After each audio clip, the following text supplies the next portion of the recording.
I hope all are well at your home. तो आज हम लोग एक पोएम पढ़ेंगे अ नाइट इन जून, जिसको लिखा गया है विलियम वर्ड्सवर्थ के द्वारा। उनका जन्म 1770 में हुआ और उनकी मृत्यु 1850 में हुआ। ये वाकई में एक शानदार कवि थे, ज़बरदस्त कवि थे, बहुत ही अच्छा लिखा करते थे पोएम।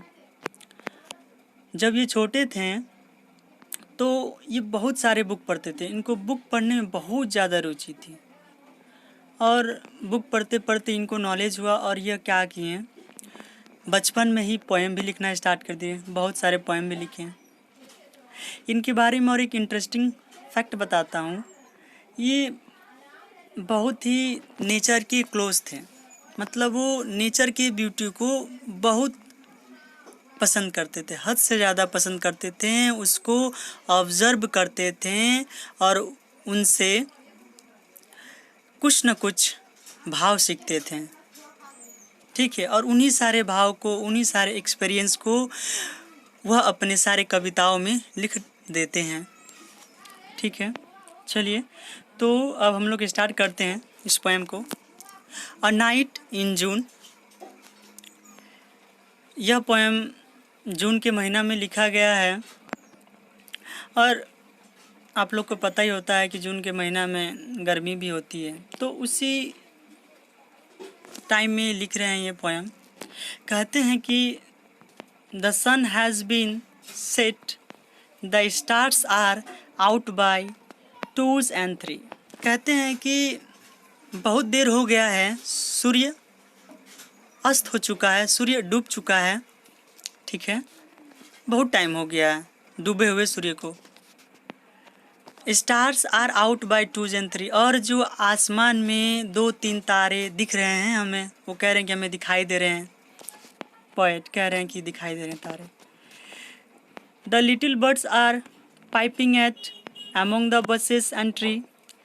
कह रहे हैं कि झाड़ियों में और पेड़ों पर ये जो छोटी छोटी पक्षियां हैं अभी भी अपनी सिंगिंग कर रही हैं। पाइपिंग का मतलब होता है सिंगिंग और येट का मतलब होता है अभी भी, ठीक है।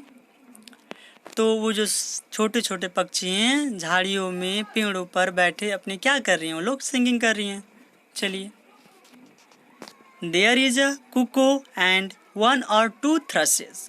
कह रहे हैं कि इन छोटे पक्षियों के बीच में भी 2 वर्ड हैं, 2 बर्ड्स हैं, जैसे कुकू एंड थ्रसेस। ये दोनों एक प्रकार की पक्षी होती हैं, ठीक है। And far of winds that रसेस। और कह रहे हैं कि इस महीने में बहुत तेज से हवा बहती है, उन हवा की भी एक आवाज़ आती है, ठीक है। And a sound of water that guesses. कह रहे हैं कि पानी की बहाव इतनी तेज है कि उनमें से भी आवाज़ आ रहे हैं। रात का समय है। And the cuckoos sovereign cry. And the cuckoos sovereign cry. कह रहे हैं कि कुकू की जो ये आवाज़ है, ठीक है, सॉवरेन कहा गया यहाँ पे। सॉवरेन का मतलब होता है सुपीरियर। सुपीरियर का मतलब क्या होता है, देखो, सुपीरियर का मतलब होता है सामान्य लोगों से बहुत अच्छा, ठीक है। तो वही कह रहे हैं कि the cuckoos sovereign cry फिल्स the hollow of the sky.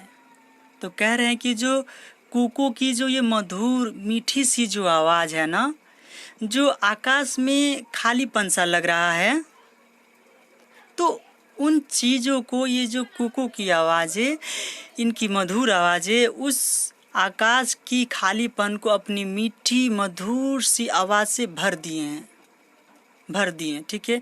कह रहे हैं कि इस कुकू के आवाज़ के आगे कोई भी जो आवाज़ है वो फीकी सी पड़ गई हैं। जैसे कि देखो, हवा भी चल रही है, उनकी भी आवाज़ें, पानी जो बह रहे हैं उनकी आवाज़ें, और जो छोटे छोटे पक्षी भी गा रहे हैं उनकी आवाज़ें इस कुकू वर्ड के मधुर आवाज़ के आगे फीकी पड़ जा रही हैं।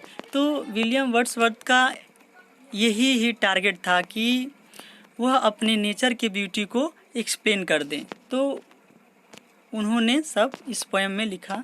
आशा करता हूँ कि आपको इस समझ में आ गया होगा। Thank you. फिर मिलते हैं हम लोग।